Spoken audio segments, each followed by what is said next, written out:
Welcome to study IQ। आज के इस वीडियो के माध्यम से हम learning 5 words on a daily basis की सीरीज़ को आगे बढ़ाएंगे। आप मुझसे इंस्टाग्राम पे नीरजा रहेजा के नाम से जुड़ सकते हैं। आप वीडियो को पॉज करके आज के क्विज ऑफ द डे को सॉल्व कर सकते हैं, जिसे towards the end of the video हम ब्रीफली डिस्कस करेंगे। Starting on with the first word of the day, fiat.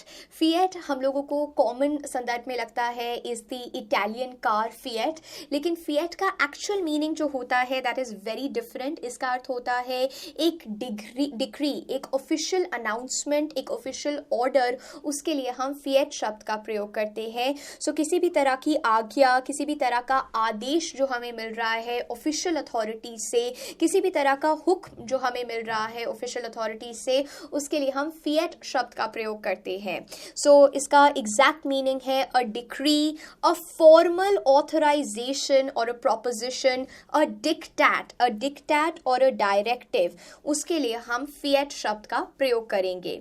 Let's look at the usage. The school principal issued a fiat that caps were not to be worn inside the school and that was that. So यहाँ पर fiat it shall be.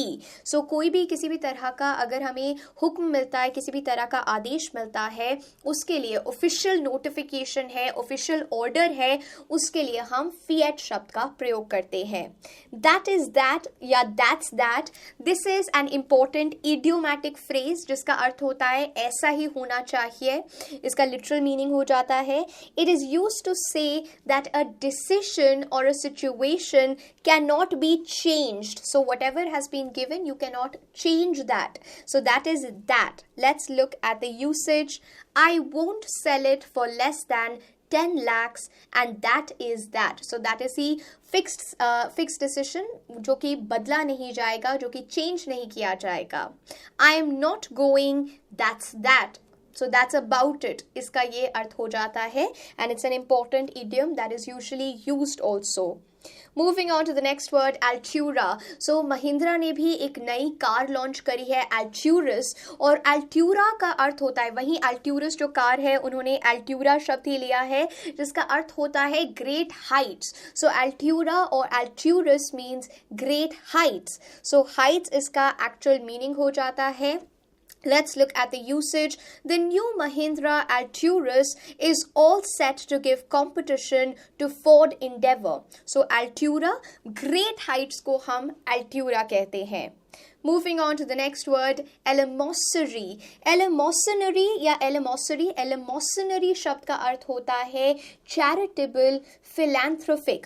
So Eleemosynary कोई ऐसा व्यक्ति जो कि दान देने में विश्वास करता है, खैराती होता है, उसके लिए हम Eleemosynary शब्द का प्रयोग करेंगे। Someone who is charitable, someone who is philanthropic, someone who is beneficent, someone who is generous, altruistic, humanitarian है, उनके लिए हम Eleemosynary शब्द का प्रयोग करेंगे। Let's look at the usage of the word Eleemosynary, charitable. Monetary donations to Eleemosynary institutions are usually tax deductible, इनसे आपको टैक्स बेनिफिट्स मिलते हैं।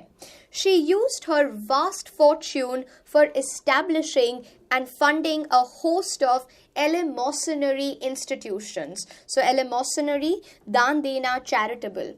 Opening a Pandoras Box, ये एक्चुअली एक ग्रीक मैथोलॉजी से इंस्पायर्ड है, जहाँ पर ग्रीक मैथोलॉजी के हेड लॉर्ड ज़्यूस ने पैंडोरा को बोला था कि वो बॉक्स को ना खोलें क्योंकि उसके अंदर सारी परेशानियाँ हैं। सो पैंडोरास बॉक्स इज एक्चुअली एक पिटारा समस्याओं का, the source of all troubles, उसको हम पैंडोरास बॉक्स कहते हैं। सो पूरे के पूरे परेशानियों का पिटारा is Pandora's box, as you can see in the image over here. So the meaning is to begin or introduce something that leads to many other problems. So Pandora's box, when you're opening problem, आप एक परेशानी का पिटारा खोल रहे हैं।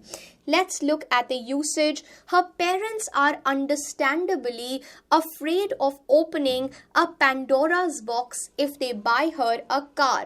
So that means once when they'll give her the car, there will be many other problems that will come. So opening a Pandora's box. Moving on to the next important phrase, pour oil on troubled waters. pouring oil on troubled waters का अर्थ होता है जब आप किसी disturbance को calm down करना चाहते हैं, you're trying to make peace, जैसा कि हम लोगों ने last quiz में भी देखा था. So pouring oil on troubled water means to calm a disturbance. When you try to calm a disturbance, let's look at the usage. Her ideas caused a real dissension within the organization, but she poured oil on troubled waters during her speech last night. So जब भी आप किसी बहुत ही chaotic situation को, बहुत ही disturbed situation को काम करने की कोशिश करते हैं, that is when you're trying to pour oil on troubled waters. Moving on to the next word, dissension. Dissension शब्द का अर्थ होता है किसी भी तरह की अनबन हो जाना, disagreement हो जाना, discord हो जाना. So झगड़ा, फूट, बहुत ही ज़्यादा मतभेद हो गया है, लड़ाई हो गई है, किसी प्रकार का विरोध हो रहा है या अनबन हो गई है, उसके लिए हम dissension शब्द का प्रयोग करते हैं. So disagreement that leads to discord, that is the meaning of the word dissension. Let's look at the usage. We know the media thrives on dissension, disagreement and conflict. So dissension, discord हो गया, a difference of opinion, disagreement, एक बहुत ही ज़्यादा violent quarreling करना. Herbert, let's go over to the neighborhood pub and stir up some dissension. That means stir up some discord. Moving on to the quiz of the day. ये बहुत ही simple था. Let's start. Elated का अर्थ होता है delighted, बहुत ही ज़्यादा happy हो जाना. So that is the meaning of the word elated. Bucolic is related to the rural life. Rustic हो गया. Bucolic शब्द का अर्थ हो जाते हैं. Contumacious, rebellious होना, ये हम लोगों ने previous videos में भी देखा है. So contumacious means someone who's rebellious. Caprice, caprice शब्द का अर्थ होता है whimsical होना. So बहुत ही whimsical हो जाना, that's caprice. Ecstatic, it's joyful. So joyful हो जाना, that is ecstatic. Empirical, ये भी हम लोग previous videos में देख चुके हैं. Something that is based on fact. So factual होना, so that is the meaning of the word empirical. Indispensable, ऐसी चीज़ जो कि essential है, that is we are using indispensable for that. Fathom, fathom का अर्थ होता है to comprehend, that is when we are using the word fathom. Fathom is comprehend. Ensue, when something follows something, उसके लिए हम ensue शब्द का प्रयोग करते हैं. Intrigue का अर्थ होता है interest. So here this was a simple quiz that was there. आप cheat sheet में से answers को cross check कर सकते हैं, and in case of any doubts you can mention that in the comment section.